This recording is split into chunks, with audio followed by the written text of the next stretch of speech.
Muhammad, kata Rasul sallallahu alaihi wasallam, ahibba linnas ma tuhibbu li nafsih takun mu'minan. Cintai orang lain sebagaimana kamu mencintai dirimu sendiri, maka engkau akan menjadi orang-orang yang beriman. Kalau tadi berbuat baik kita kepada tetangga itu bukti bahwa kita muslim yang baik. Itulah mengapa kata Nabi, kalau kita masak perbanyak kuahnya. Idza tabbaghta fa'aktsir ma'aha. Kalau kita masak, banyakin kuahnya agar bisa diantar ke rumah tetangga kanan kiri rumah kita. Bahkan Nabi dulu juga begitu, kalau masak Nabi itu diperbanyak. Kalau kita kan kalau perlu ditutup rapat-rapat rumah, jangan sampai ada tetangga yang tahu. Kalau ada kemalangan diumumkan kemana-mana, tapi kalau ada kebahagiaan disembunyikan, dirasakannya sendiri. Kemudian yang keempat kata Nabi, cintai orang lain sebagaimana kamu mencintai diri kamu sendiri, takun mukminan. Maka engkau akan menjadi orang yang beriman. Itulah mengapa jamaah. Mengapa kita sudah sampaikan di beberapa pertemuan yang lalu. Itulah mengapa kita harus punya solidaritas untuk saudara kita yang berada di Palestina. Terlepas kita bisa bantu atau tidak.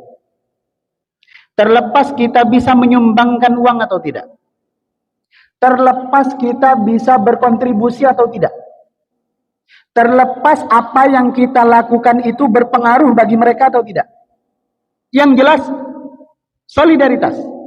Yang jelas buktikan keberpihakannya. Kenapa?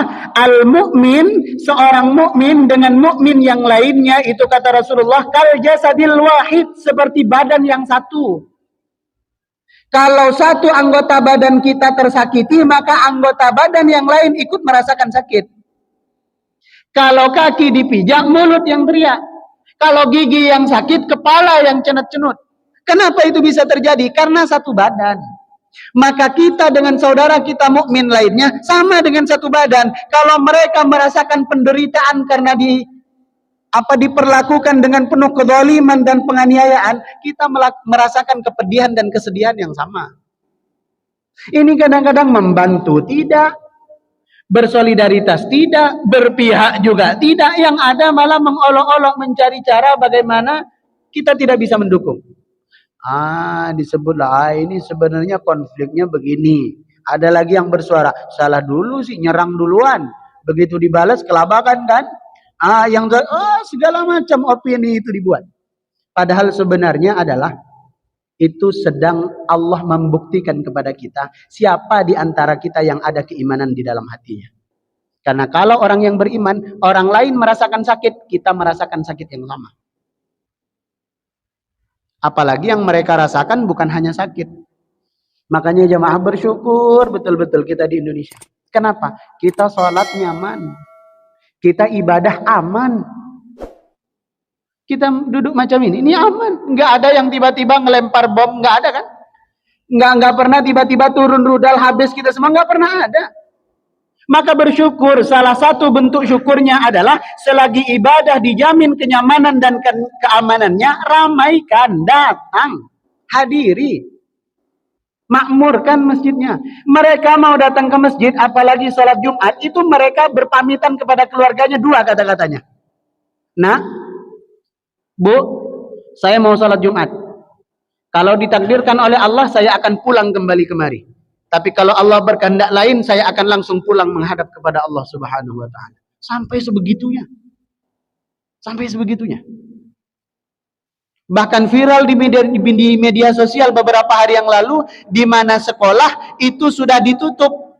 Bukan karena mahasiswanya, bukan karena siswanya sudah pada wisuda, tetapi karena semua murid-muridnya telah syahid di medan perang.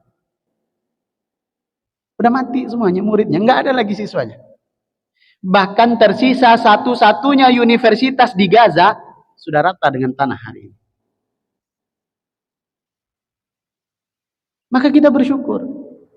Salah satu syukur kita adalah ketika saudara kita ditindas, dizalimi, dianiaya, dibunuh, kita peduli atau tidak?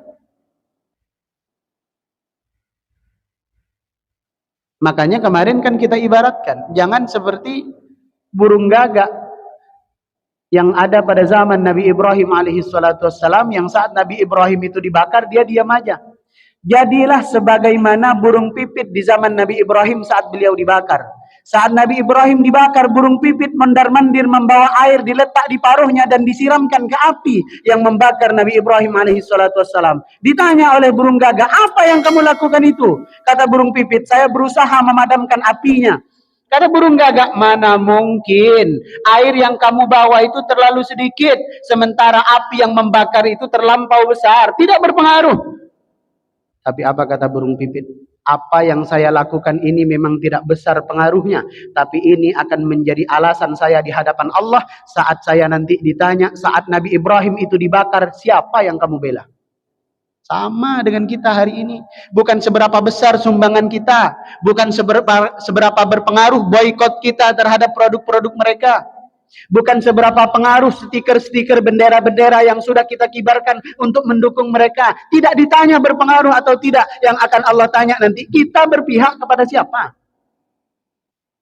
Kita merasakan tidak penderitaan yang dirasakan oleh saudara muslim kita? Maka kata Rasulullah, ahibba linnas ma tuhibbu li nafsi. Yang terakhir, wala taktsirid dhahik fa inna kathratad dhahk tumitul qalbi. Jangan terlalu banyak tertawa, karena terlalu banyak tertawa itu bisa mematikan hati nurani kita. Maksudnya tertawa di sini bukan berarti kita saat belajar agama bawaannya serius saja. Orang alim itu bawaannya serius saja, enggak. Makanya saya mengkritik kalau ada orang yang semakin tinggi ilmunya tapi semakin dia tidak mau bercanda, itu pasti ada yang salah. Karena Nabi dulu paling senang bercanda. Nabi itu paling senang bercanda. Makanya Nabi itu merangkul semua kalangan. Yang lebih tua dengan Nabi segan kepada Nabi. Yang seumuran dengan Nabi pro dengan Nabi. Yang lebih muda dibanding Nabi senang kepada Nabi. Bahkan budak-budak kecil yang selalu berisik di Masjid Nabawi pada waktu itu merindukan kedatangan Nabi SAW. Kenapa? Nabi senang bercanda. Tapi yang dimaksud tertawa di sini adalah tertawa yang diakibatkan oleh candaan-candaan yang membuat kita lupa kepada Allah Subhanahu wa taala. Kan beda ya. Kalau bercandanya orang yang berilmu tetap ada lucu-lucunya tapi mengandung ilmu. Tapi kalau orang yang tidak berilmu kadang-kadang sampai mengarang cerita untuk membuat orang lain tertawa. Nah, itu masalahnya. Itu yang tidak diperbolehkan. Bahwa Rasulullah bercanda, oh bercanda. Bercanda. Bahkan dengan sahabat-sahabat aja Nabi bercanda. Makanya pernah suatu ketika Nabi itu memakan kacang-kacangan bersama Sayyidina Ali. Sayyidina Ali itu ngusilin Nabi. Jadi kalau makan kacangnya, kulitnya itu nggak ditaruh di hadapan Sayyidina Ali, ditaruh di hadapannya Nabi. Jadi makan kacang, kulitnya dilempar ke depan Nabi. Makan dilempar kepada Nabi. Setelah kacangnya habis, Sayyidina Ali bilang kepada Nabi, Nabi, wah, engkau ini makannya paling banyak dari tadi. Tengok tuh kulitnya numpuk di situ. Apakah Nabi marah? Enggak, Nabi bercanda. Nabi justru menjawab, justru kamu yang lebih serakah. Loh, kenapa begitu? Saya mending yang dimakan bijinya, kulitnya di sini. Sementara kamu sama kulitnya pun dimakan. Buktinya di depan kamu nggak ada sedikit pun kulit. Nabi bercanda. Maka kalau ada orang yang belajar agama semakin susah senyum, semakin merengut sehari-hari, itu pertanyaan terbesarnya, Nabi mana yang diikuti?